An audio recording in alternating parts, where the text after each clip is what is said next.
the season was hard. We got here the hard way. Hard is a 3-game losing streak and a quiet locker room. We should all have this hunger of getting out there and getting shit fixed. It's ignoring the noise. Just winning and getting to the postseason isn't good enough anymore. And staying committed. Hard is the discipline to go the extra mile. Hard is being the toughest, the longest. It's finding a way. Hard is defending the division title. We talk about doing special shit. Winning the division is doing special shit. It's hard to be the hunted. And the path ahead will be even harder. It's blocked! It's blocked! Running with it is Davis! We are the defending champions. Picked up by Cooper DeJean. Devontae Smith, touchdown! And repeats are earned the hard way.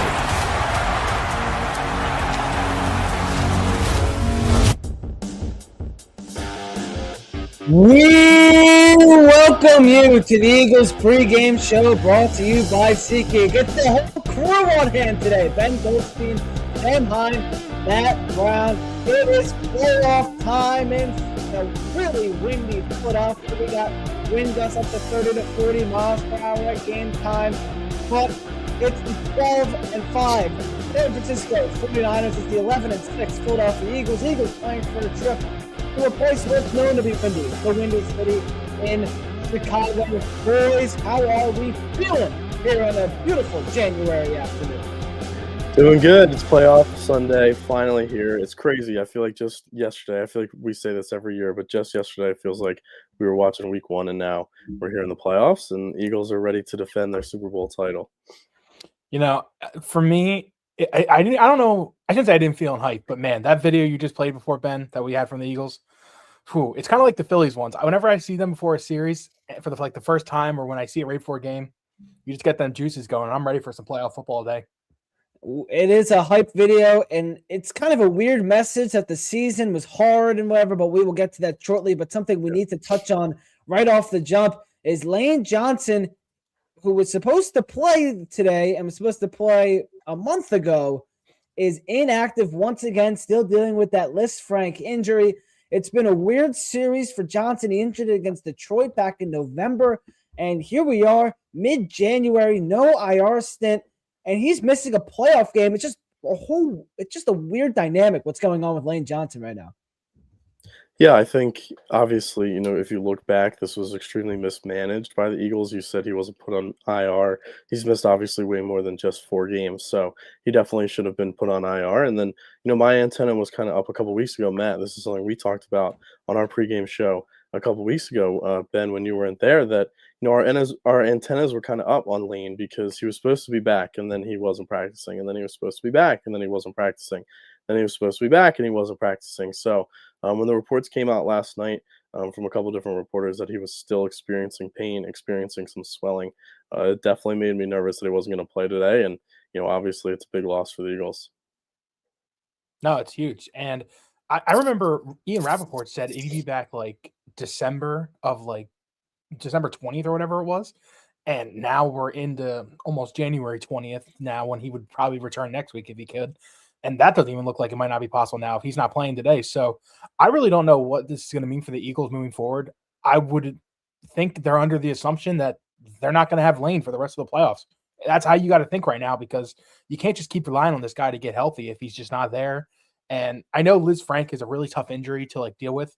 I know people who have had it in high school and stuff like that, and they have been out for long periods of time because of it. And it's kind of hard to come back from, but you just don't know where you're getting with this. And at this point, you just got to feel like you don't have Lane for the rest of the year, maybe. Yeah, to your point there. Sorry, Sam, go ahead. No, yeah, real quick to your point there, I think, that's something that shouldn't be understated is we see these injuries in other sports. Obviously, football and basketball is a little bit different with like the taxing on your feet, but you see these guys in basketball who get these Liz Frank injuries and they're out a really long time. I believe it was either Ben or Joel, one of the two, maybe even Joel. both. Who knows? Yeah, Joel, when he was a rookie, he had that, and he was out for obviously 2 years. He re-injured it, but this is not something you can just come back from really easily. And there was a lot of people skeptical from the beginning that Lane was even going to be able to come back. Now, is this a type of deal where, I mean, it's a playoff game, but it is the wild card game. It's round one. You're at home. You got a tough defense next week against Chicago. If you win this game, are the Eagles taking a conservative approach here where, you play him out there, you risk of re-injuring this injury early in what we hope is a long playoff run? So the Eagles, is this a confidence thing? Like, we feel confident we can go out there and beat up on the San Francisco injured defense without Lane? Or is there a real issue here? And Matt's right. We're not going to see Lane for the rest of 2025 with this playoff run until 2025, 26. Yeah, something I would say to that is I don't think that's the case at all, especially because there was a lot of reports going into this season that this could be Lane Johnson's last year as an NFL player. There was a lot of reports that he was going to retire after the season. So to sit him out for an injury just because of extra rest because you feel like you can beat an opponent, if the Eagles lose this game, Lane Johnson could potentially be a retired NFL player next week. So I definitely don't think that's the case. 100% agree, Sam. Like, you're not waiting to just give him extra rest. He has given the rest that he has needed if they feel that he is ready. To me, this tells me that he is just not flat out ready. And they're trying to ramp him back up and get him back to playing status, and it just isn't working. Like, they keep saying the foot is still swelling, and it just isn't working the way they hoped it would. So that's just flat out how I think. I just don't think he is healthy enough right now to play a full NFL game. And you don't want to do what was happening this year where he would play a quarter, he'd have to come out for two, and then he'd have to eventually hopefully come back for the fourth when you really need him. You don't want to do that. You want him in there for the whole 60 minutes if you can. And right now, I just don't think that's possible for him. All right, well, we will get some more updates on Lane hopefully in the near future. Interesting note, the Eagles inactives are typically always on time, and they are not out yet. So kind of an interesting thing. However, the 49ers just released theirs. Trent Williams is active today, so that will be an interesting see how the Eagles defense deals with that when we will get that in just a moment. However, now we look at it, it's playoff time, and it's time to play their best football. The Eagles haven't played a full 60-minute football game in all 17 regular season games. They didn't do it one time. They didn't play one complete game unless you maybe the Minnesota game, maybe the win over the Giants. But then you look back on it, it's the Giants, and then they also give up nearly 300 yards to Carson Wentz. So it's really hard to fully assess on that. This team never reached their potential, it feels like, and it's very weird. However, now it's playoff time.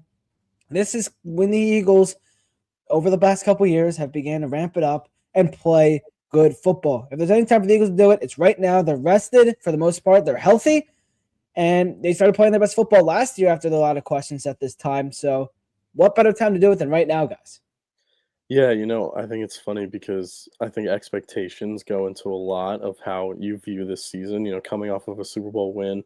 Obviously, the expectations and what we saw in those last two games, the NFC Championship game and the Super Bowl, was, one of the best teams a football team has ever played. The Eagles scored the most points ever in the history of the playoffs last year. So going into the season, we kind of expected them to just kind of pick up right where they left off, where in reality that didn't happen. But, you go back and you look at this season, while there was a lot of frustrating moments, I also think that there was a lot of really good wins in there. Obviously going to Buffalo on the road, beating Kansas City at the time. The list goes on of all the playoff teams that they've beaten. But yeah, the Eagles are definitely going to have to start playing better to be able to win these games and have to play a lot more complete football, both offensively and defensively. No, yeah. And I feel like this is the thing that we've talked about, or at least I've talked to you guys about whenever we've had shows. It kind of just feels like this team just knows they're good enough to get to the playoffs, and they feel like they know once they're in the playoffs, they can take that step and, I don't want to say the same team as last year, because that team last year is, I think, one of the best ever. But this team has the talent to be good enough to be not only a playoff team, a Super Bowl favorite, which they are. And I would hope that just when they get to this big moment, that they continue to turn up and they continue to be the high potential team that they always think they are. They kind of have done it this year. Every single big opponent they played this year, they've pretty much beaten. Their losses this year, I think the only like big time loss they have against a big opponent is the Bears, I want to say. Like I don't even count like the Cowboys as a big loss, but every time they play big opponents, like we mentioned, the Chiefs, the Bills, the Lions, the Packers, like those are big time wins. Like those are big show up moments for this team. The team rises to the occasion usually when they get to the big time games. And you just hope that when they get to the Lincoln Financial Field today against a really good 49ers team, don't discredit this team at all because they are good. You just hope that they can show up today and do their best that they could. And hopefully for the one time all season, have a full complete game because they have not done it this year. Yeah, and something else too, looking back on this season, I think is important to note is you look at the teams that were with the best records from last year comparative to this year. Most of those teams didn't make the playoffs. Baltimore, Kansas City, Detroit, Washington. The list goes on of the teams who made deep playoff runs last year and didn't make the playoffs this year. I believe of the teams or Minnesota too. I believe the teams with the best records from last year, all the 1 and 2 seeds, the Eagles are the only ones who made the playoffs. So coming off a Super Bowl victory.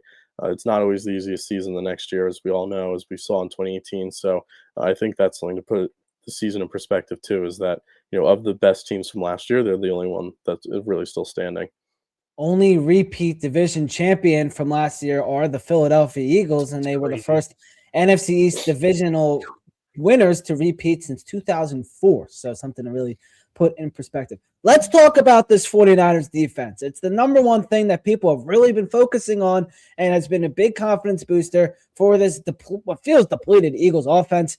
They ended the regular season, the Niners, with the 20th overall ranked defense, passing defense ranked 25th. They have no linebackers. I mean, you could put Sam Heine out there and he could start at linebacker this week for the Niners. They had Nick Bosa, Fred Warner, both with injuries. And, this 49ers defense, they're hurt. Big chance for the Eagles today, guys. Yeah, and I think something that's been an under talked about point is also that their defensive line is horrible. Obviously they lost Nick Bosa early in the season, and they only have 20 sacks this season, which is the third worst all time for a season. I mean, 17-game season and only 20 sacks. Myles Garrett himself had more sacks than the whole 49ers defensive line, which is just pretty crazy. And so, that goes back to your point, Ben, earlier of talking about, did they hold back Lane Johnson and whatever. Again, I don't think they did, but this is a team that you can dominate their defensive line. And then obviously as you get into their secondary, they have, Diamador Lenore, who's a good cornerback. But, besides that, they're just not that great of a defense.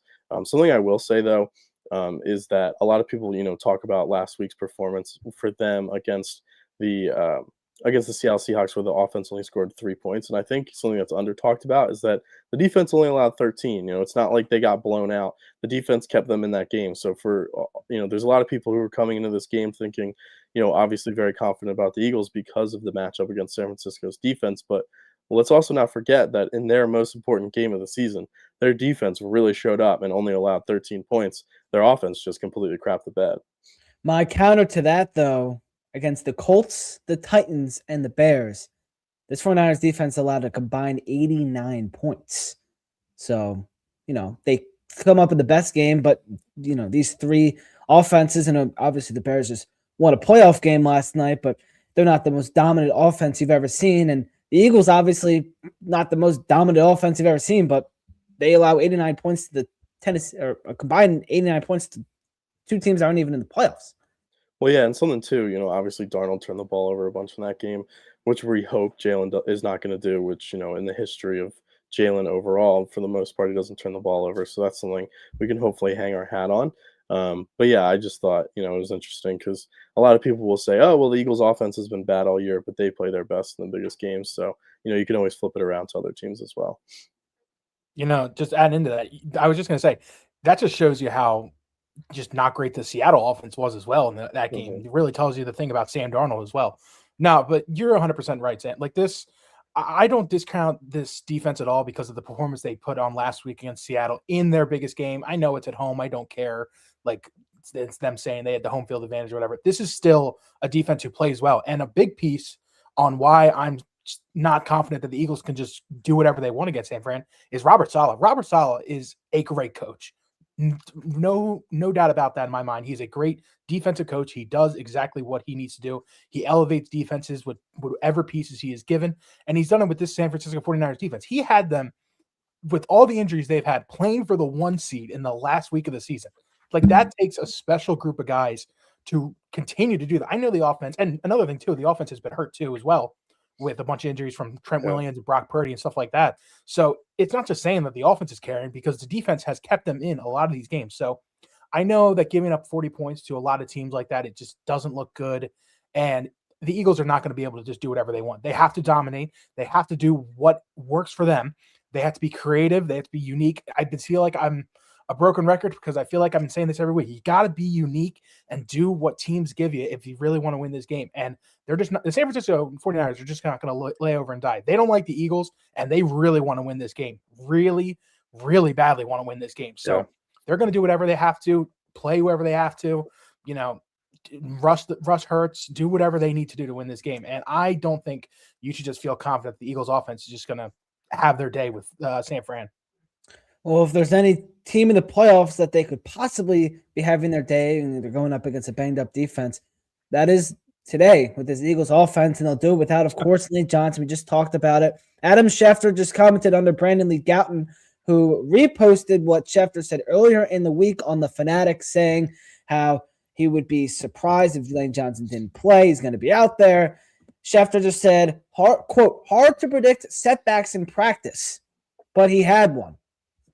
Sure. So a setback in practice for Linc Johnson, which really adds some more concern to that area. But anyway, Eagles are going to go out there without Linc Johnson, something they've done for the last couple of months, and they're going to go try to win a ball game. And I don't know where we're supposed to be confidence-wise with this offense. It looked like they had something going for a little bit, and then all of a sudden they go into Buffalo and they score 0 points and get 17 yards in the second half. That's the last time we've seen all these starters together. That was 2 weeks ago. They ended the year 21 points per game, which is 21st in the NFL, averaged 5.2 yards per play, 19th, rushed for 4.2 yards per play, which is 23rd, and picked up 6.5 yards per play, which is 14th. You look back at last year's numbers, it is not even comparable. It's the difference in numbers and rankings in the league. Yeah. Where are we at, guys? Where is the confidence? Like, give me something. Yeah, I feel like a broken record, because I feel like going into the playoffs last year, it's hard to be confident in this passing game being consistent. I think a lot of today is going to come down to what version of Jalen do we get?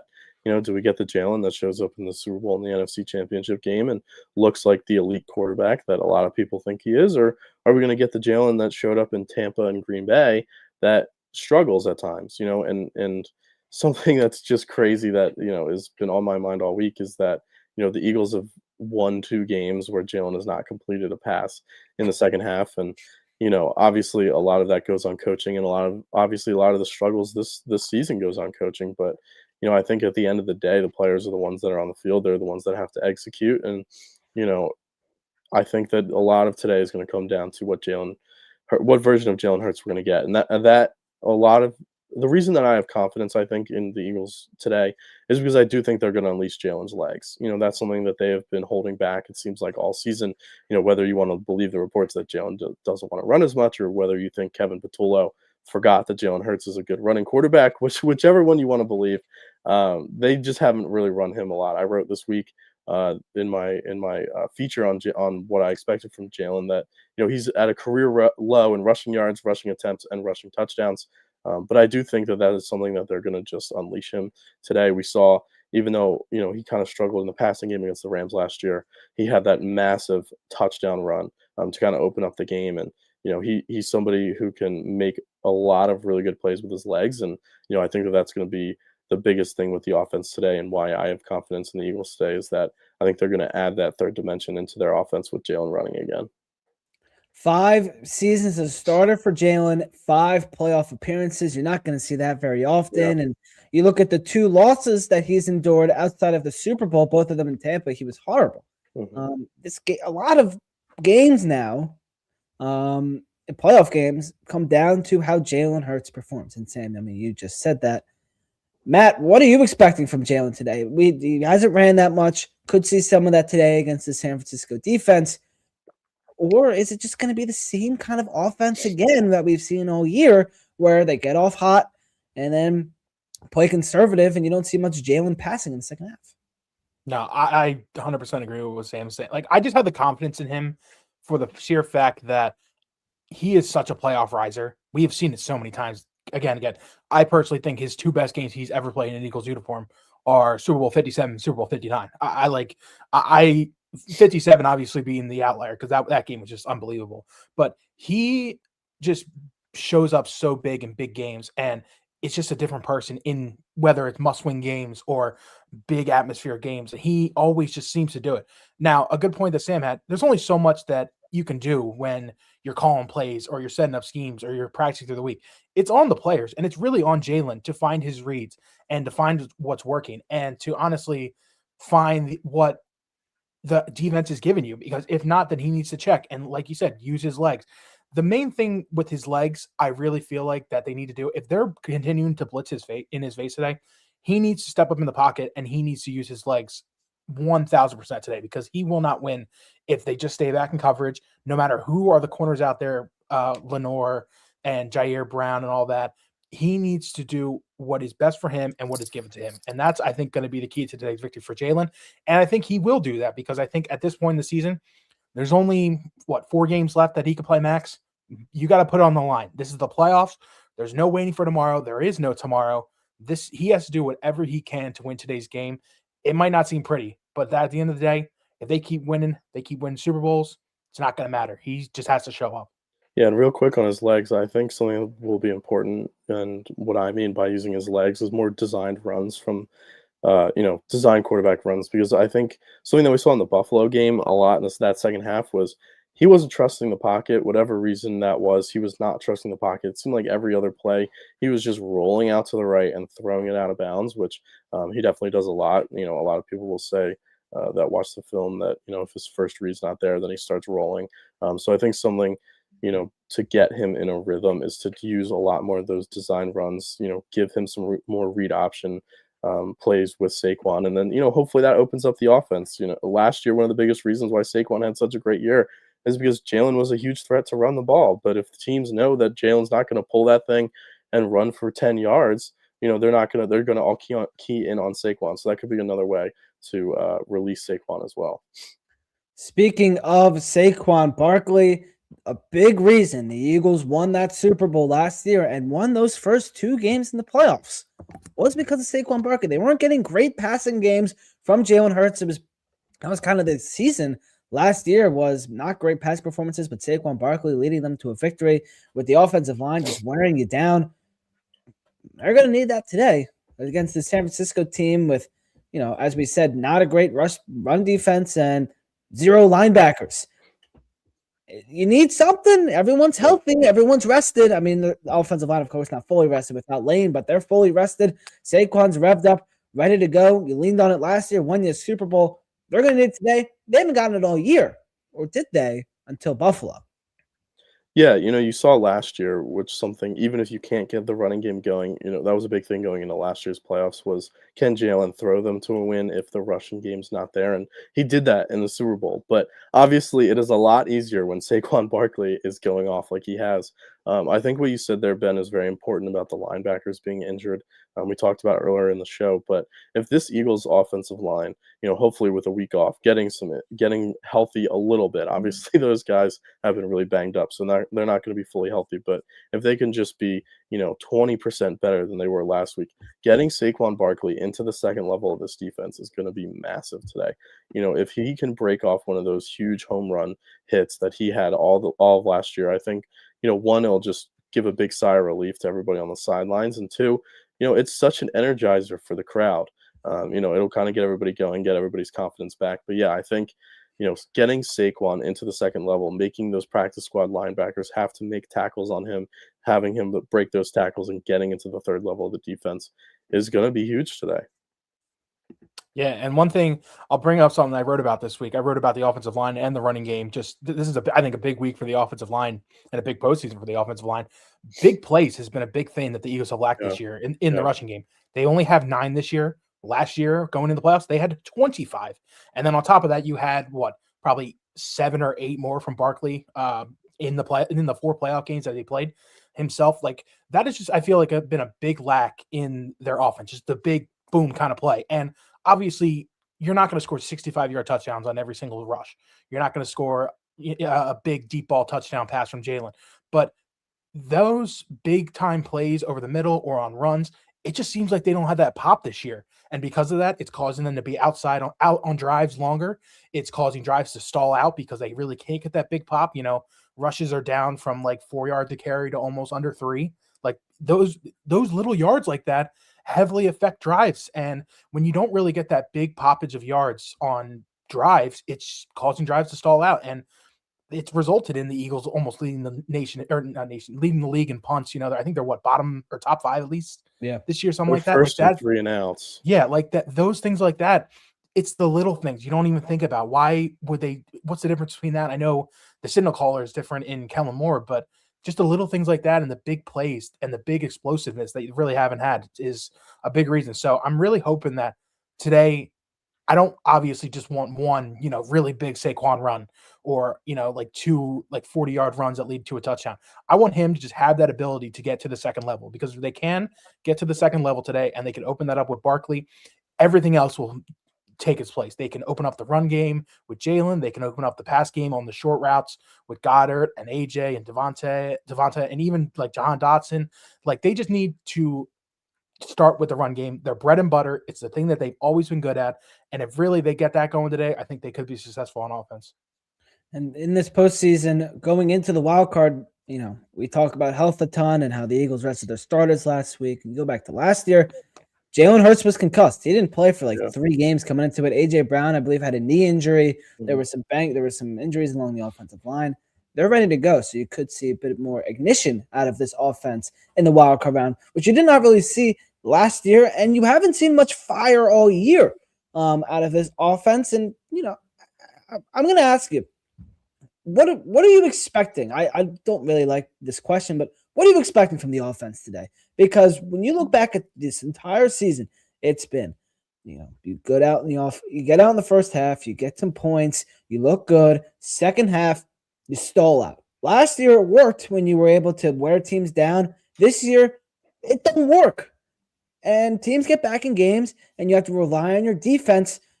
And, they come through, but it's not you're not going to win like that in January. Are the Eagles going to bring that into this month of January, that philosophy, or are you going to see, a full 60 minutes of offense where everything is working and everything's good?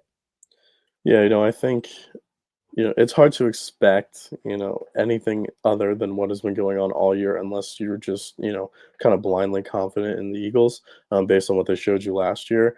I think this is going to be a lot the same. I actually feel good about the Eagles in the first half of this game today. I think, last week with the week off, I think that's going to do them a lot of good, and that they're going to be able to jump out to a little bit of a lead here. But my biggest fear in this game is that they get out to a lead in the first half, and in the second half, they just stall away and try to salt the game away, and the 49ers come back like you saw yesterday in the Chicago game. So, I kind of expect more of the same. I'm really hoping that the Eagles will be able to mix it up. And something about the running game too, and I think they have to utilize it in the second half, especially if I think they're going to have a lead at halftime, is I would give Tank Bigsby some carries. Like I know Saquon Barkley obviously ran us to a Super Bowl last year, but at the end of the day, it's the playoffs. You got to give the ball to the person who's running the best. And it seems like every time the ball's in his hands, Tank is making something positive happen. And so many times in the second half of these games, a big reason why the Eagles aren't able to salt these games away and kind of hold on to these leads is because they're not able to run the football. They key in on Saquon. They know that obviously this offensive line is banged up and have not been good in the run game. And, Saquon struggled a lot. And, we all know that it's not all his fault, but every time Tank gets in there, it seems like he's doing a good job. So I would definitely mix it up in the second half and, try to do something a little bit different. But yeah, I expect us to be biting our nails all the way down to the end. I think it's going to be pretty similar to the way that the Buffalo game was, where, kind of come out, look good in the first half. Eagles have a good plan, and then unfortunately they get conservative the second half, and we're all going to be feeling really nervous as it gets down here. Will they have more than 17 yards? And is Jalen going to complete a pass in the second half today? Yeah, if they don't complete a pass in the hope. second half, that's going to be a very hostile stadium. I tell you that much. Nah, Sam, it's really funny you mentioned that Packers game yesterday because I remember sitting with my dad yesterday watching that game, and it was like 6 minutes left in the third quarter, and like Green Bay just punted for like the second straight time, and like they just got back in Chicago Stadium, and I turned in and I'm like, they're pulling the Eagles. I feel like I'm watching a Kevin Fatullo offense run right now for the Packers. I feel like this is literally just going to come down to they're just not going to be able to score enough. They're just going to settle for field goals, and they're just not going to be able to stop Green Bay or Chicago's offense and just let them win the game. That's basically what happened. But yeah, they need to. We keep saying it. Play the full game. If something isn't working to start the second half, and I know people complain about how like they get off to the start to the second half with the rushes and they go 3 and out on 2 straight drives. That's a key that you need to try something different. Like if you start out 2 straight drives in the second half, and you know the old saying, Sam, we've been saying it: Saquon up the middle, AJ Brown, Devontae Smith deep ball. If that doesn't work, try something different. Yeah. Try a first down run with Jalen. Try an outside. Try like a pitch. Try like some different things to Goddard in the flats with some tight end screens or stuff like that. You need to try things different if you continue to stall out, because like what Ben's been saying, you can't just settle for a 21-3 lead or a 21-6 lead and just think that the game's over, because it's not. It's not going to be over if that happens. The Eagles need to be able to continue to score on drives and keep the foot on the gas. And by doing that, they need to be different. They need to be creative. Simple as that. Well, I think something you said there was good about the Buffalo game is they didn't use Jalen's legs at all in the second half. I don't know if he had a single rushing attempt. It felt like all game, but definitely not in the second half. So that's another thing that they can do late in games to try to, if they have a lead, try to do something different and build and, keep these games away, is doing some Jalen design runs just to mix something up a little bit, because obviously for the most part they've stalled a lot in the second half. So yeah, I agree with you there. I'm going to go see how many rushing attempts Jalen had in that game. He had 3 for 5 yards against the Bills. So that was probably just, the scrambling and I put good money that all 3 of them came in the first half. And you know what? And you know what? One of them might have been a knee. I'm not even kidding. At the end of the game, that's oh my god, that's really bad. They might have actually been 2. All right, so Kevin Patullo has been mentioned a couple of times here in this show, and he's been mentioned multiple times throughout the season. And it's being reported that he could be gone if the Eagles lose this game to San Francisco. It's just, if the Eagles win and he's safe, do you agree with the continuity plan that the Eagles could be going with reportedly? Or if they go out in Chicago and stink, should he get fired then too? Like how long is your leash this postseason for Kevin Patullo? Or is there even a leash? Yeah, I'm very mixed on the Kevin Patullo thing. I think that a lot of it is not his fault, but then obviously there's a lot that is his fault. I think something that's interesting and it's going to be a big topic of conversation is what you just said, the continuity thing, because, everyone always brings up that Jalen's had 11 different coordinators in 11 straight years or whatever, going back to, people always say that because they go back to his high school. Like, I mean, really? But, in college and in the NFL, he has had a ton of different coordinators. And, a lot of people say that that's a big reason why, he's an inconsistent passer. But so on one hand, if you want to bring him back from that standpoint, I totally understand it. But, I think if you look at a lot of the numbers and a lot of the stuff compared from this year to last year, the biggest difference is that we just can't run the ball. And I think, all 3 of us would agree that that's not a scheme thing. That's just the offensive line playing really bad and being injured. So from that standpoint, I don't know how much of it really is his fault. He's a first-year coordinator. He's a first-year play caller as well. I have thought that there's been a lot of times where he has done a good job, and a lot of times, obviously, where he hasn't. So this is something where I'm really mixed, and I'm going to be swayed by the results. If they come out here and they have an absolute stinker and, he's making mistakes up and down the field because he can't handle the playoffs, then, yeah, obviously you're going to have to move on from him. But I think if they win a playoff game, I'm kind of right down the middle, so I think the playoffs are going to kind of sway me either way.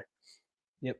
Yeah, I just think that you can't just put so much emphasis on one game. But in this point, he's going to get fired if they lose today. I think that's a God-given. Like, I don't want to say it would take a really great offensive performance today to even consider saving him, but they're going to put the blame on someone. It's probably going to be him.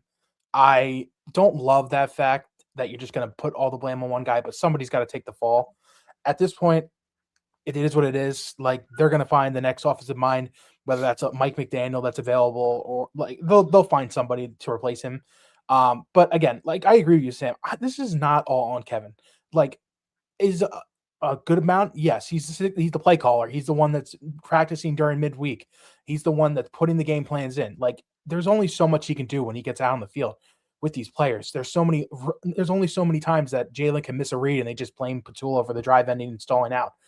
There's only so much he can do. So it sucks that he's probably going to be the fall guy for this, but that's just how it is. I would say, unless they lose because of him in the NFC Championship or Super Bowl, I think if they don't make one of those NFC Championship Super Bowl, he probably is on the way out. But right now, just locking a playoff win, I don't think guarantees anything. We'll see how the season goes with the offense and how good or bad it looks. But for now, it seems like he is going to be the fall guy for this team. Yeah, What about go ahead, Sam. Sorry. I was just gonna say, on piggyback on what you said, I thought it was a good point about, there's a lot of guys out there at this hiring cycle that I don't think are going to get head coaching jobs. That could be really good offensive coordinators, but at the same time, if they come in here and they rejuvenate their careers like Kellen Moore, they're going to be gone in a year as well. You look at Kellen Moore never got any head coaching jobs until he was with us. Obviously, won the Super Bowl, and then he got poached. So you bring in a guy like Mike McDaniel or Kevin Stefanski, if he doesn't get a head coaching job, which I think he probably will, but you never know. Those kind of guys, if they come in here, have a great year with the Eagles offense with all the talent they have, and then Eagles go deep, they get poached again, and we're sitting here in the same position. So yeah, it's a tough decision for sure. Yeah, with all the talent out there, it really should influence the Eagles' decision. But we'll see what they do. Now, how about Patullo's buddy? I've kind of put them together a lot with the Siri Tulo, because they kind of feel like the same guy with similar ideas. And I mean, they're basically just like frat brothers at this point. So they're like kind of together. Anyway, if the Eagles lose this game and they look really bad, like John Harbaugh's out there, there's a possible situation brewing in Green Bay. Is Sirianni's seat is it a little warm? Any warm? Or is Sirianni just, Super Bowl winning champion? I don't know why my Siri is going, but I heard Siri. He's saying the Siri Tulo, man. Yeah, I didn't like that. I'm not talking about you. I'm talking about Nick Sirianni. Is Sirianni's seat warm today? My Siri on my phone just went off. So I think obviously Nick Sirianni is not going to get fired after the season, nor should he. But I think something that you said there is interesting, of how him and Kevin Patullo are kind of attached to the hip. If we look back just a short couple years ago to Doug Peterson, the reason Doug Peterson was fired and Nick Sirianni was hired is because Doug went down defending his guys. He wanted Press Taylor to stay on. He wanted some of those other guys to stay on, and the Eagles said, no, they're not doing a good enough job. So Doug said, all right, well, if you're not going to let me pick my staff, then I'm out of here. And, it was, he got fired, but, we all know what happened there. So if the Eagles feel like Nick Sirianni was, the reason for Kevin Patullo being hired, which a lot of people do think that, and he hired him himself, that obviously can put some fire under his butt. And I think, going on into next year, this is a problem that the Eagles are going to have for forever if Nick Sirianni is the head coach, is the poaching of the offensive coordinators and the losing of offensive coordinators. You look at his time here, Shane Steichen obviously was a really good offensive coordinator, got poached for a head coach. Brian Johnson, I think looking back on him, I think he was more scapegoated, and I think a lot of people think that now, but at the same time, he wasn't good enough. He got fired. Kellen Moore brought in, did a good job, poached. It's going to be a revolving door of offensive coordinators here. And I think that this is a conversation that we'll be having down the line. I don't think it's something obviously to have right now, but, do the Eagles want somebody whose offense is run out of the head coach instead of coming in and having to find a new offensive coordinator every year? Because you are going to find some good guys and you're going to find some bad ones too. So, this is what's going to happen as long as you have a CEO head coach. So like I said, I don't think there's anything that could happen this year, but I think it's an interesting conversation down the line if the Eagles offense continues to struggle for years to come. Yeah, the really interesting thing with this whole situation is I feel that Howie Roseman feels this as well. This is kind of like the last legs of, I don't want to say last legs of a dynasty because they're still trying to run one right now, but they're kind of in that zone of like, this is the core for AJ, or this is like the prime time of AJ, Jalen, Saquon Barkley. Some of their other defensive guys are now getting to that young stage where they'll get into the next zone. And this is nothing saying against replacing, AJ, Jalen, Saquon. Like those guys are going to be here for years to say, but you kind of feel like the situation in Baltimore where John Harbaugh was just fired because they feel that he is wasting Lamar Jackson's prime. And I kind of totally understand that situation. You need a quarterback that really fits well with Lamar, and you can salvage the final 3, 4, 5 years, whatever he has left of being top 3 quarterback in the NFL level.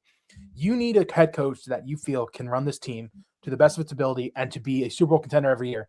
And if they feel that Nick is causing that downfall with, the coordinators he's picking for his homegrown guys, and that's going to be the example maker, and they feel they need a new voice in here to lead them to, I don't want to say a new dynasty, but just can try to continue this core of what they have, then that's what's going to happen. And that's for, like Sam said, a way later down the road conversation. But this could start to bring tension if they really feel that Kevin is the reason that the season's going bad and they make the decision to let him go. And then I would think that Nick doesn't leave this year if they fire Kevin, but that could build tension between, Sirianni and the front office, that they don't want his guys in there. They don't really know what we're doing. And, it could cause some bad rifts between things.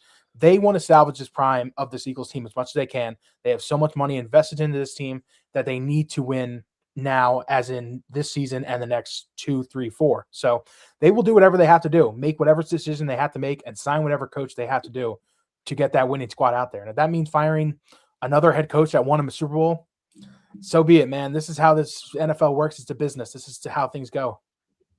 So Sirianni not going anywhere right now could brew something for what could be happening down the line. All right, let's switch over to defense. Before we do that, we have everyone's favorite segment, the trivia question of the week. We go back to the last NFC championship, the last playoff matchup between these two teams. And when I saw that these teams have only played 2 playoff games against each other, I was kind of surprised about it because it just feels like there's so much history between them. But here we are. 3rd playoff matchup. Back in 2023, these two teams met in the NFC Championship game. At the end of the game, Trent Williams was ejected during an altercation. He body slammed an Eagle. It was a backup. What Eagle was it towards the end of the game? Again, in 2023 NFC Championship game, Trent Williams was ejected. He is active today. We'll get to that in a little bit. He was ejected after a late game altercation. Which Eagles backup player did he body slam? So we will come back to that question later in the show. We got a good coaching matchup today. We got one of the best defensive minds, Vic Fangio, he's making meatballs for the player of the game. And I kind of want to try one of these meatballs. They look good. Yeah, they look good. They look good, man. And then Kyle Shanahan, who is one of the best offensive-minded coaches in the NFL. They face each other 4 times. Shanahan's offense in those games, 11 points, 6 points, 15 points, 9 points. Now, they haven't met up since 2018. Shanahan tried to hire Fangio in 2017. So, not much success for Shanahan against Fangio. He does have 1 win against Vic. And, I mean, this Vic Fangio defense might be one of, if not the best, that Kyle Shanahan has ever gone up against. Yeah, we do key matchups at the end of the show. And, I think this is the number 1 key matchup of the game is Kyle Shanahan versus Vic Fangio. I think it's going to be really important, obviously, for the Eagles to go into this 4th quarter with a lead. If you look at Kyle Shanahan's career, I believe he's 1-38 when trailing by 7 or more points going into the 4th quarter. So that is obviously a really good stat for the Eagles. But, it's going to be really interesting. I thought, obviously, the Seattle Seahawks did a lot of really good stuff against this Niners team last week. We mentioned the injuries that they've had on defense earlier, but they have had a lot of injuries on offense as well. And one of those players, as we'll get to in the inactives later, is not playing for them again today. So, I think if you look at this Niners offense, it runs through Christian McCaffrey. As I wrote in my preview for this game, as CMC goes, the 49ers go. If you look at his numbers this year, he's their leading rusher and their leading receiver by a ton. So it's going to be a really big game for him. Obviously, they love to move CMC all around the field. He's in the backfield, he's in the slot, he's outside, and he can do it all. So it's going to be really interesting to see how Vic Fangio likes to match up against Christian McCaffrey. But yeah, it's going to be a really big game from these linebackers. It's going to be a really big game for this defensive line. Getting to Brock Purdy, he holds on to the ball the third longest in the NFL. So getting to him is going to be really important because he can make some plays off schedule. And that was a big thing. Again, we mentioned the Green Bay game last night. That was a big thing that they couldn't do is bring Caleb Williams down. He made some plays with his legs, extended some plays, and made some throws. So, yeah, it's going to be a really interesting one. I'm really excited to see how Vic kind of matches up against CMC and Purdy here. And yeah, I think we got the upper hand in this one. Now you said it. This is a heavyweight bout, Sam, between two of the best of what they do in the NFL.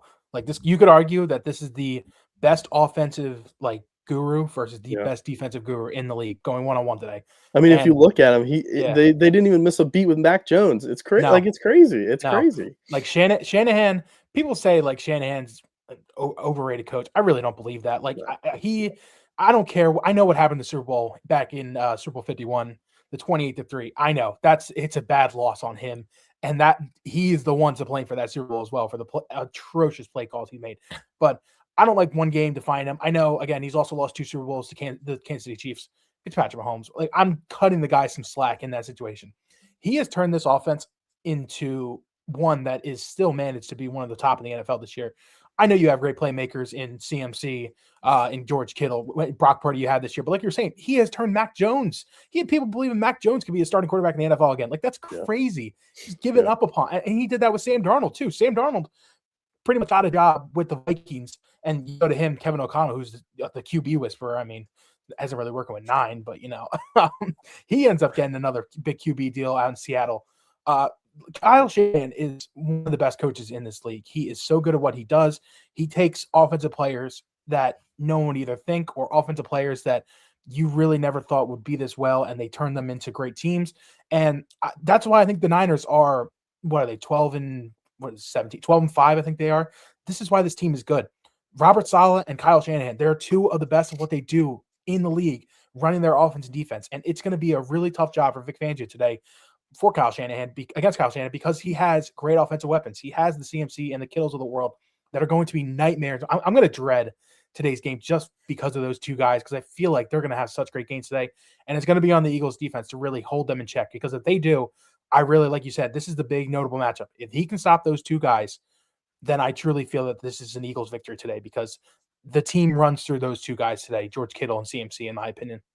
And another big matchup is just Christian McCaffrey versus the Eagles defense, because, Sam literally just said it. As CMC goes, the 49ers offense goes. That's going to be the key for the Eagles defense today, is stopping CMC. He's got 1,200 yards, and he also has nearly 1,000 yards receiving. So together, he has over 2,000 total yards this season. He's just insane. But as Sam wrote, you look at last week's loss against Seattle, just 57 yards and 14 touches. 49ers had 3 points. How are they going to stop Christian McCaffrey today? Is it going to be a Cooper DeJean shadow? Is it going to be a little bit of linebacker action? Eagles getting the Kobe Dean back, which is going to be huge. He's missed the last 2 games with a hamstring. How are they going to shut down Christian McCaffrey today? Or is it just not possible?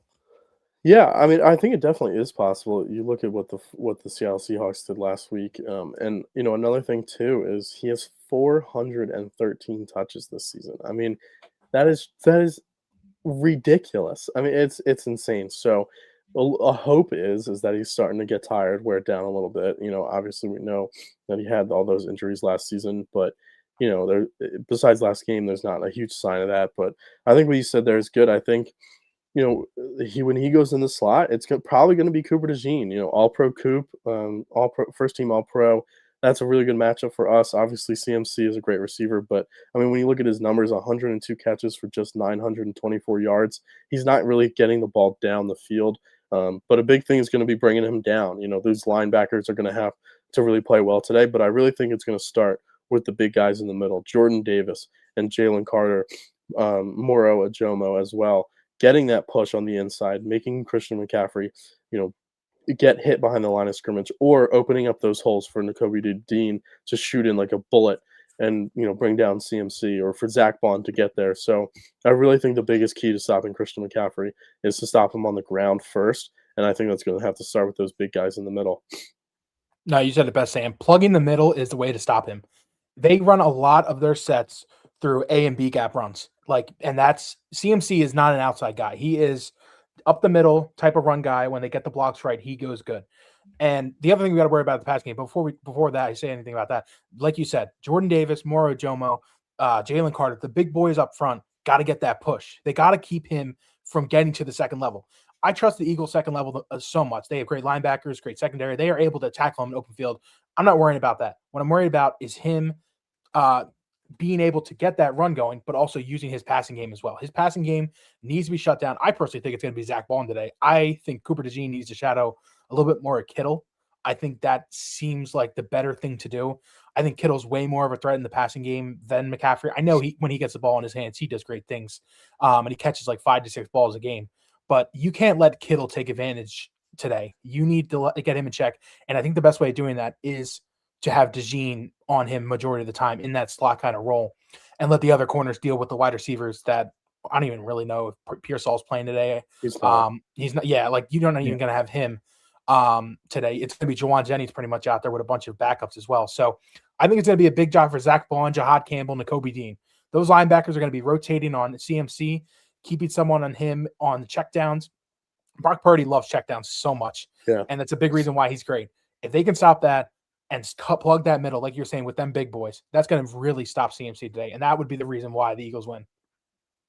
Well, a big help is Nakobe Dean. He's missed the last 2 games. He had a hamstring, and you remember back to last year in the wild card game against Green Bay, he went down with that injury, missed the rest of the postseason, half of the regular season. He came back and really opened some eyes.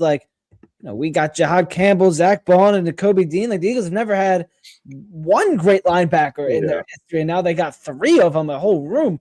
And he's going to be big in the run and the pass game defense for the Eagles. And also, he is elite at rushing the passer. So having Nakobe Dean is going to be huge for this Eagles offense today against Christian McCaffrey and Brock Purdy. Yeah, and I think something that's interesting too is, will they use Jahad Campbell a little bit more today? Obviously he's better in pass defense, more athletic, going down the field than Nakobe Dean is. So that's going to be really interesting to see if he can get on the field, because like you said, Matt, it's going to be really interesting on how they match up against Kittle and McCaffrey, because they both want to use the middle of the field there. But yeah, I think a big thing today is going to be Nakobe Dean. I love all the tweets that he, looks like the guy from Mario Kart, that when you turn into the bullet at the end and you just go to first place, and he just runs guys over. And, while Kyle Juszczyk is first team All-Pro every season, it's going to be that's an underrated matchup to watch today again, as well is Nakobe Dean rushing versus Kyle Juszczyk's pass blocking, because we see these running backs try to get in there and Nakobe just runs them over. It is amazing. So yeah, getting him back today is going to be really important. And I think today is definitely going to be a good opportunity for him to rush the passer as well. That's such a great analogy you use with Mario Kart. I never even thought about it. I don't know if you saw that somewhere or you came up with that. That's a great analogy. Nakobe, like you were saying, Beth, I had never in my life thought we would have not 1, not 2, but 3 top tier linebackers for this linebacker room. Obviously, I don't think that's going to stay the same next year. I think Nakobe's probably walking in free agency, but because he's going to get paid. But it's a benefit to have right now. You have it for this team right now, and you got to use it to your best advantage. Like you said, Sam, I do think Jahad is going to be used a lot today in coverage, because that's what they value at the most. I think that's what he's the best at, and I think they're going to use Nakobe in that pass rush sense and go after Juszczyk. We'll see who wins that battle. I personally think Dean has the edge. I know Juszczyk is a veteran of the game, but Dean has that strength, man. He has that strength to go after anybody, any running back. He has done it, and get in the face of Purdy and make him uncomfortable. You can't let Purdy just get back there and just continue to do his checkdowns. You got to get in his face, put some pressure on him, because that's how they're just going to settle in. And if they settle in the 49ers, it's going to be a long day for the Eagles defense.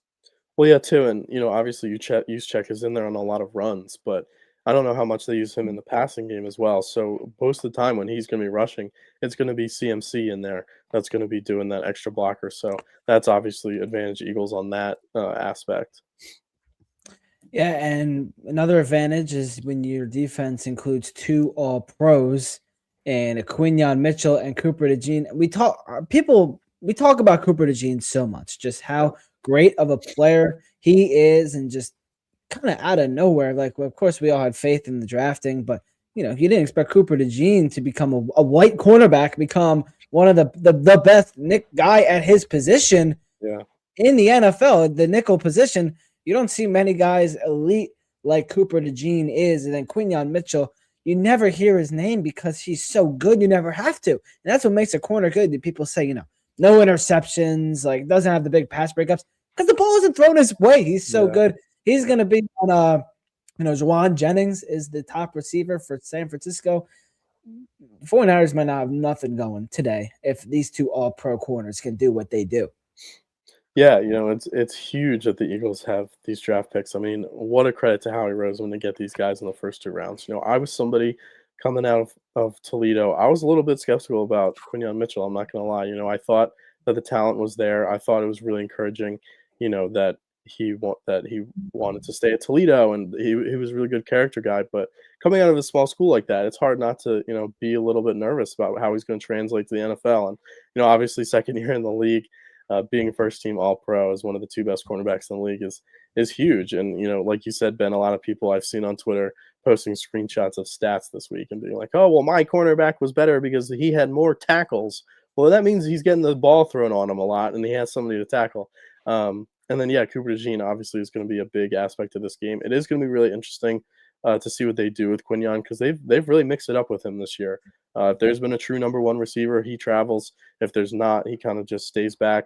So I think today they might have him stay back because they are going to be so focused on Kittle and McCaffrey, but you never know. So it's they don't have a lot. And like we mentioned, Ricky Pearsall, who has been dynamic at times for them, obviously last year with the unfortunate, stuff that went on with him and then the injuries. He hasn't had a great start to his career from that standpoint, but he can make plays on the field. So without him today, it's going to be huge for the Eagles passing defense to just kind of hold those somewhat lesser receivers in check, besides obviously Jennings. We are 32 minutes away from kickoff at Lincoln Financial Field, and let's break down this 49ers offense. Of course, Brock Purdy is the head man. He is the quarterback, and his first road playoff game was at Lincoln Financial Field in the SEC Championship game.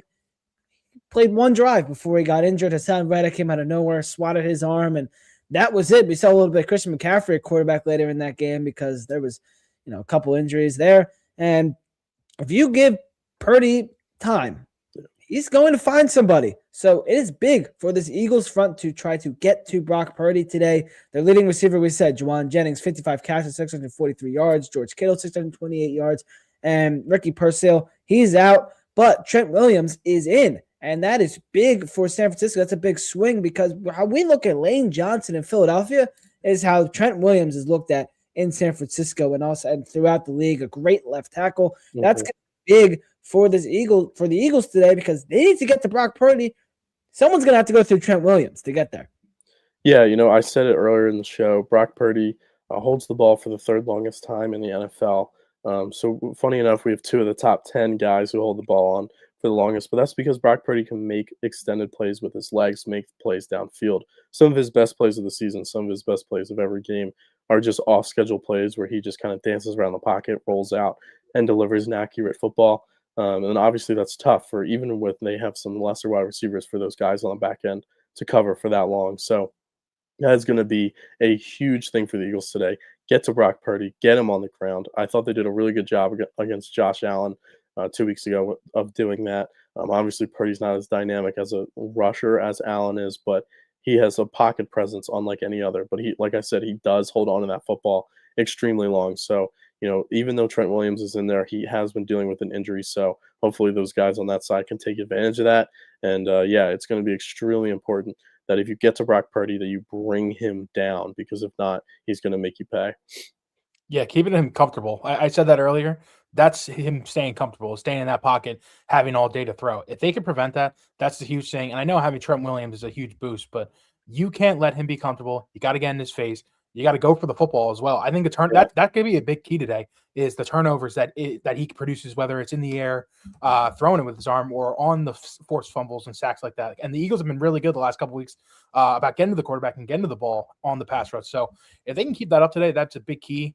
And, we've been talking about it, them big boys in the middle, Jordan Davis, Jalen Carter. Jordan Davis, in my opinion, an all-pro snub this year. I really think at least he should have been a second-team D tackle. I really wish he got in there.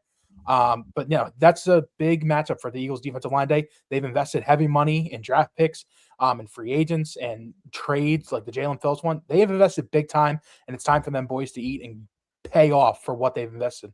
Well, and Purdy too. I forgot to mention this. He's injured. He's playing injured. He had that stinger last week. It was a big hit against Seattle. So that's another thing too. Is if you get to him, if you're hitting him a lot, you never know what's going to happen, especially when a quarterback is playing with an injury. Yeah, and Purdy's prone to some turnover. I mean, he doesn't turn the ball over very much, but he's going to throw that thing over the middle, so Eagles are going to have to be able to bring that thing up and get some turnovers against Anna Fry. Excuse me, Brock Purdy, not slip there. Also, meanwhile, in Jacksonville right now, we got another great game. Bills down 4 with a minute to go. Look at this on 4th and inches. The team that wanted the tush-push ban gets a 10-yard tush-push touchdown on 4th down. Like, if there's any reason to get this play banned, man, like, it's right here. I can't believe I'm saying this right now, but this is ridiculous. Like, we can't even run it anymore. No. So. They did overturn it, Ben, and they just ran another one. They just got a touchdown. Allen has 2 tush-push touchdowns today. He just ran one from the 1-yard line in. But, yeah, that's – even if, like, I understand, like – he's Sean McDermott. Like that's not a touchdown, but still, like that can't happen. Like even if the Eagles did that, I'm just like, come on, like. Yeah, Sean McDermott's the biggest hypocrite. He said that he wants the tush-push ban because of injury risk, and he doesn't feel that it's a safe play, and blah blah blah blah blah. Well, in the biggest moments, you always subject your quarterback to injury. So, yeah, he's such a hypocrite. And he runs it the second most, and it behind the Eagles. The Eagles don't even run it anymore because that's something that's going to be really interesting in this game. Is will the Eagles go back to using the tush push? Because we've seen them kind of shy away from it recently in short yardage situations, and obviously Jalen has turned the ball over a few times on it this year. So it was such a bread and butter for them, and something that every first down was basically 1st and 9. Where they really just have not had that advantage this year. So that'll be a really interesting thing to look at is if they're going to pull that back out of their bag going into this game. One more big note on this Niners defense. They are the number 1 third down offense in the NFL. They converted a 49.7% rate. That's something the Eagles at times can struggle with is third down. Philadelphia, they're going to have to get off the field against this Niners team on third down. Yeah, definitely. I think, and on the flip side, we're the worst 3-and-out team in the league. We have the number 1 most 3-and-outs in the league. So, yeah, it's going to be a big key. Get to them on 1st and 2nd down, make it be 3rd and long instead of, 3rd and 2, 3rd and 4, that kind of thing. All right, let's move it on. It is time for our weekly special segments that we have here. We are just about 26 minutes away from kickoff in Philadelphia. And a little get together going on at midfield between the two teams. Minor tiff between 49ers skill players. Not quite a fight, but a gathering. Hold on, let me pull up this photo here. If my computer wants to function. Here we go. Share screen. Come on, work. There we go. So this is what's going on right now with the Linc. There's a little gathering at midfield. Big Dom, you see him in there getting involved. No, nothing physical, but these two teams do not like each other. These teams, they go back to the NFC Championship game, and then of course, about 10 months later, in that December matchup where San Francisco, killed the Eagles basically that season, but a little get together. Sidney Brown is always involved in these some way. Like that guy is. I can't stand him. Same. That guy make a normal football. Yeah, player. I don't know. It seems like it's a way more of a one-sided rivalry now. I don't know how you guys feel. I think since we've won a Super Bowl and they haven't, they kind of feel like we have the success that they should have. and they still feel like they got robbed out of that game. Well, they're mad at everything else except for their head coach for putting a tight end on one of the top 3 pass rushers in the NFL that season. So, I don't know what you guys think, but I think it's kind of turned into way more of a one-sided rivalry than kind of us focused on them. I think they were just mad that the way that game went, and like us just kind of like gloating at the end of the NFC Championship, in my opinion. I think they were just mad at the way that game ended, and we just thought we were way better when they didn't have a quarterback, but it's whatever. Like you said, I think it feels like a one-sided rivalry. They beat us in a regular season game. Yeah, it kind of ended our season. Whatever, it don't really matter. And by the way, real quick, Trevor Lawrence first play on his offensive drive just threw an interception, and Buffalo just won. Yeah, 27-24, the final in Jacksonville. Wow. So the Bills, Josh Allen gets his first road win in his career in the postseason. So crazy. Bills win. They'll either face the Broncos or the Patriots next week, depending on what goes on. And what a year for Jacksonville. Like, who expected them to be hosting a playoff game? But good for them. But yeah, tough loss. Yeah. Meanwhile, your inactives today for the Philadelphia Eagles. There's one big glaring name on this list. Josh Uche, Sam Howell, he's the third quarterback, Jacorian Bennett, A.J. Dillon, Brett Toth, Ty Robinson. Those guys have been on the list pretty much all year. And then Lane Johnson, who we have touched on multiple times, is also on that list. Meanwhile, for San Francisco, running back Isaac Goronedo, wide receiver Ricky Pearsall, wide receiver Jordan Watkins, defensive lineman Kevin Givens, linebacker D. Winters, linebacker Luke Grifford, and quarterback Chase Lucas are the inactives for San Francisco. So we kind of expected what we were going to be seeing here today, except for the Lane thing, but we've talked about that. So Brett Toth is not inactive for the Eagles? Brett Toth is inactive. Oh, okay. Gotcha. But Toth is. Yeah, I think he so Eagles down 2 offensive linemen. Yes. Yeah, I believe Cam Williams is dressing, which is the expected decision. Yeah. So hopefully no injuries. I think, but for the 49ers standpoint, D. Winters being out, it's probably going to be Eric Kendricks and Kaiser White. So it's going to be 2022 Super Bowl or 2022 NFC champion Kaiser White. Yes. So yeah, definitely a big thing the Eagles are going to have to try to take advantage of is those 2 guys for sure. All right, we have touched on a couple notable matchups throughout the day. Christian McCaffrey against the Eagles defense, George Kittle, Cooper DeJean, Vic Fangio, and oh my God, Kyle Shanahan. Wow, that was crazy. Anyway, what are some other ones? Notable matchups. 2 of you, both of you, give me 2. Give me your 2 top notable matchups that we have not mentioned already in this show. All right, Matt, I'll give one, you give one, and we'll go back and forth here. Sounds good. My first one is Jalen Hunt versus Trent Williams. Jalen Hunt is somebody who has really come on this season. He's the first player in Eagles history to lead the team in sacks and also lead the team in interceptions. He's an extremely athletic player. We saw last week that interception he had was just an extremely athletic play for a defensive lineman to make. And he's had some really good plays. Obviously, the pick 6 against the Vikings earlier in the season. Trent Williams, obviously a great player, future Hall of Famer, but he is somebody who is battling a hamstring injury. Jalen Hunt is going to be lined up against him basically the whole game. Obviously, Nolan Smith too, but Jalen is somebody who has really turned into a game wrecker for this team. And I think if he can win that matchup against Trent Williams, it can be a really good sign for the Eagles defense. So number one that I have, no doubt, I feel like we haven't even talked about this. We talked about the bad 49ers linebackers.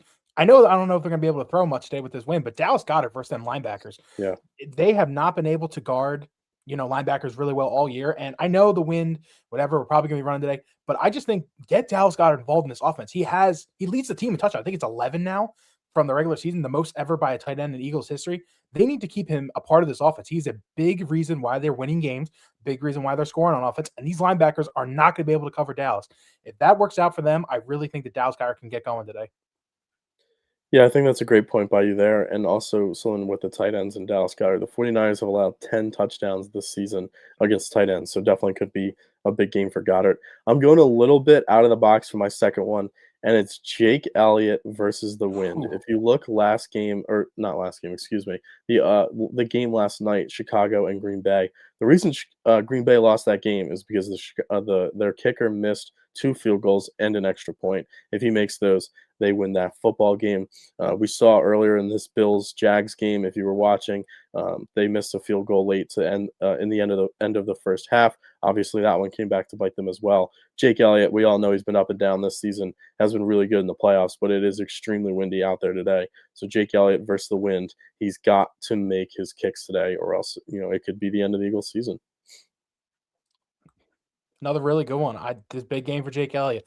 One that I can't believe we haven't talked about. My second one, Super Bowl champion. There's a Super Bowl champion on that San Francisco defense. I can't think of it. Does anybody have his name? I can't really think of it. Jordan Mailata might have said one too. I'm not sure. Are you talking about a little fella named Bryce Huff? Oh my God, Bryce Huff. That's right.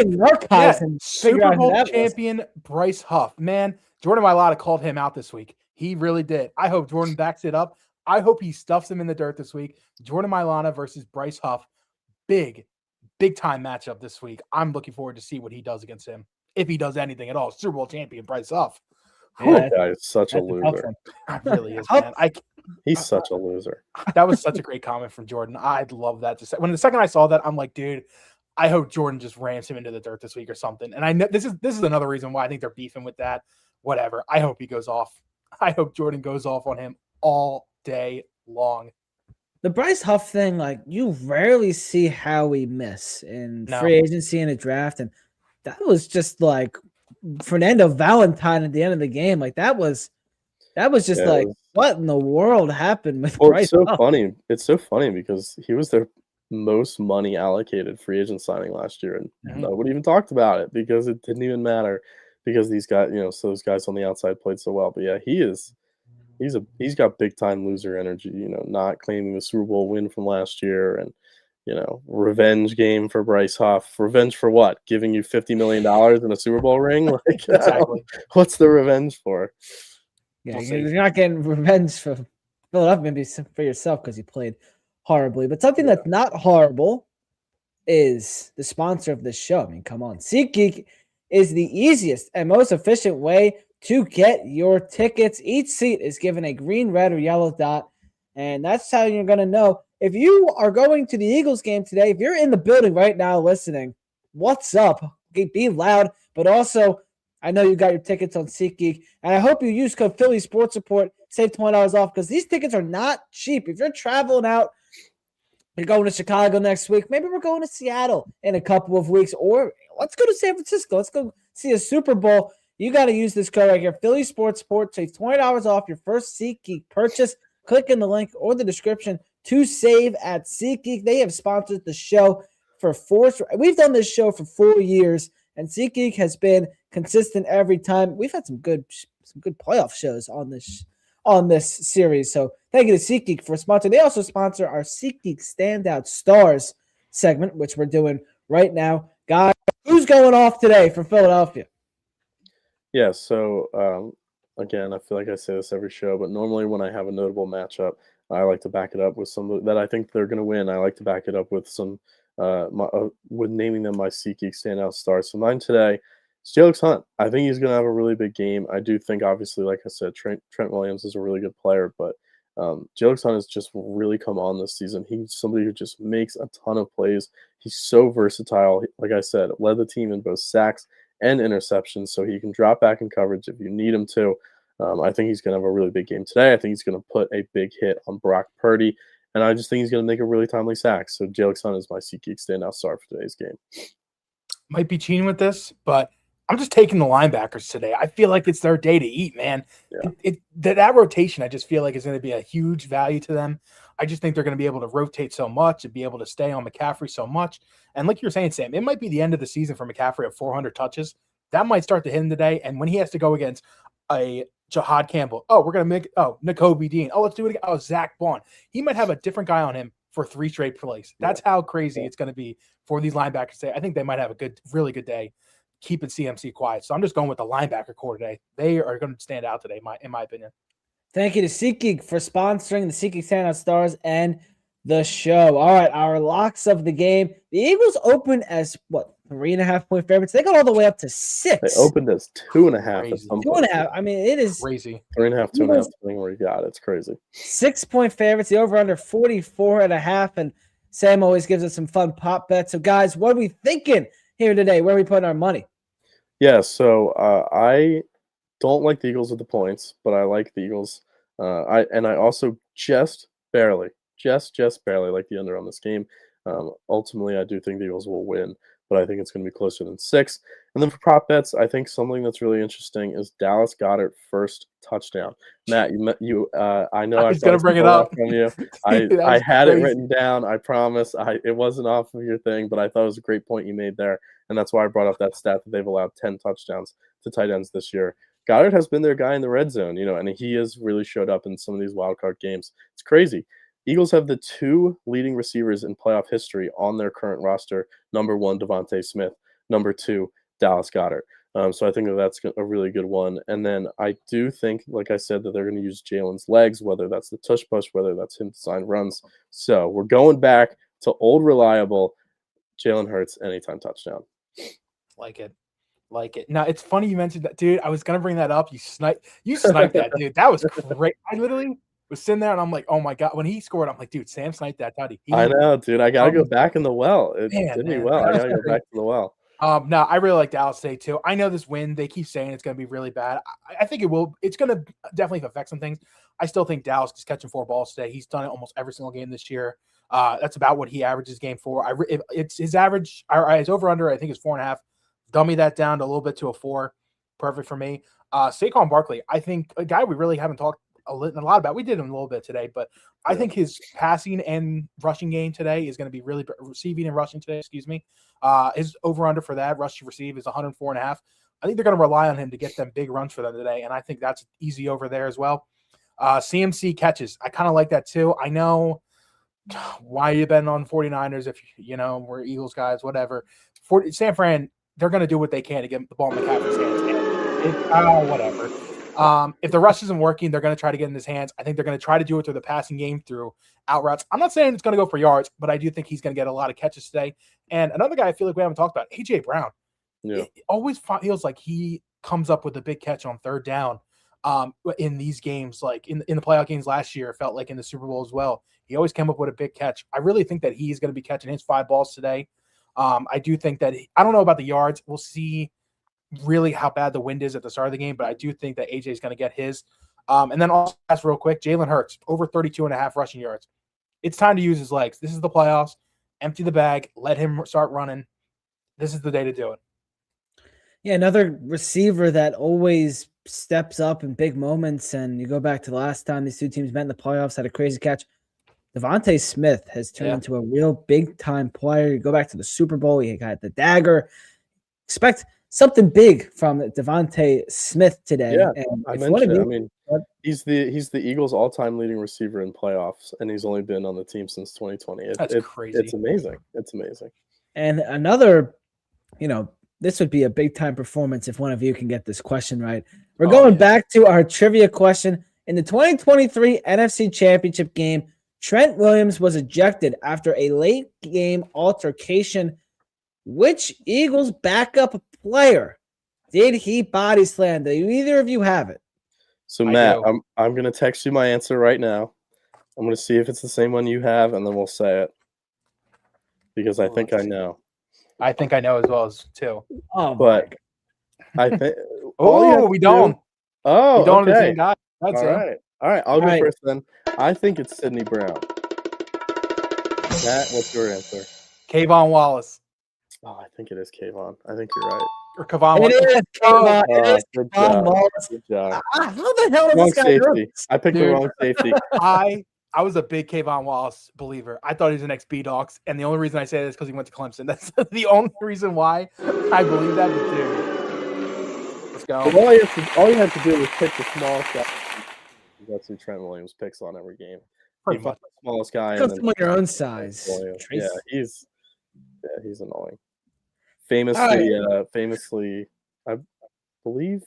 Yeah, never mind. I was thinking the wrong thing. I was thinking about the Nick Foles game against Washington, but I don't think that was him. All right, we are 10 minutes away from kickoff, and make sure you get on your gear because from FOCO, specifically real fans, they need the best gear. My Siri is going off now. I need to disable Siri on my computer. Real fans need the best gear. That's why FOCO makes the most legendary gear for the most legendary fans. Click on the link in the description or the bio to get on to FOCO. All right, I am wearing, last playoffs, I wore the same jersey, the same hoodie, and the same pants every single game. We're doing it again. We got the Saquon Kelly green, the white hoodie, and Under Armour black pants. I did it every single game last playoffs, and obviously they didn't lose a game, so I'm running it back. So I was hoping you were going to wear that outfit today because I also went back to the well and brought out the jersey that I wore last year for the Super Bowl, which is my Super Bowl 52 black Nick Foles jersey. It's the one that I wore last year when they won the Super Bowl. So I figured let's try to bring a little bit more good luck out of it. And let's hopefully our repeat jerseys bring us some wins today. Hopefully. The lucky hoodie for me didn't work. So I'm just going back to the good old reliable gray Kelly green shirt. I wore this last year in the playoffs during the Super Bowl. This is the shirt I wore. I also had my Jason Kelce jersey on, but this was the shirt I wore. That's what we're going with today.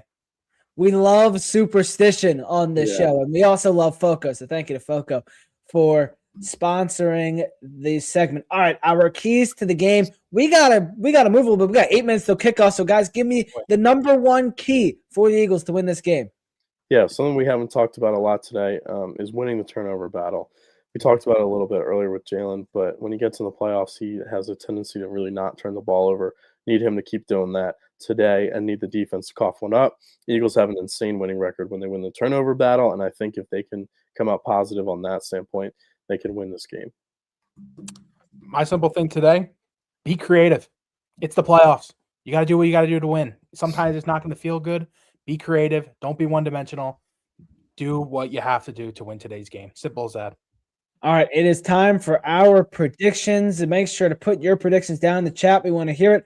All right, I have been so confident about this game all week. I was out there arguing with people on Facebook, defending my take. I mean, I was just like, I put out a thing like, if you're really worried about playing the Niners over the Packers, like, get over it. Like, come on, let's do so. Let's get right here. And people were attacking me, so I was attacking back. You got to do what you got to do. Anyway, I've been so confident. The Eagles are rested. They are healthy. This defense for the Eagles is just too good to let up anything to Anna Fry. Are we serious? Brock Purdy?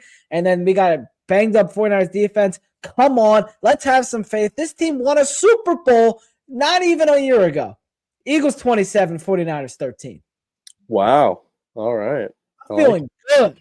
I kind of mentioned what my prediction was a little bit earlier in the show of how I think the game's going to play out, but I do think the Eagles get out to a lead. Eagles defense is kind of suffocating, and then in the second half, Eagles are going to try to salt the game away. San Francisco comes back, but ultimately Eagles defense makes enough plays to win the game in the end. Eagles win 24-20. Ooh. You know, I'm feeling the same way, Sam. I think they get out to that early lead. I think San Fran gets a touchdown late, but it's not enough. 27-21. I have the Eagles winning. Big one for this team as they head off to Chicago for the next round, in my opinion. All right, that'll do it for our Eagles pregame show brought to you by SeatGeek. Thank you to SeatGeek for sponsoring the show along with FOCO as well. Check out PhillySportsSports.com post-game. Matt Brown's taking you home along with throughout the week as we have coverage of the Eagles playoffs as they will be going to Chicago next week for the NFC divisional game. And make sure to follow on social media. We'll have stuff throughout the game and for the rest of the run and for however long we go here on Philly Sports and Goldstein. Sam, Matt Brown. We'll see you next week. Game on Fox coming up in 6 minutes. Over! Go Birds! Oh.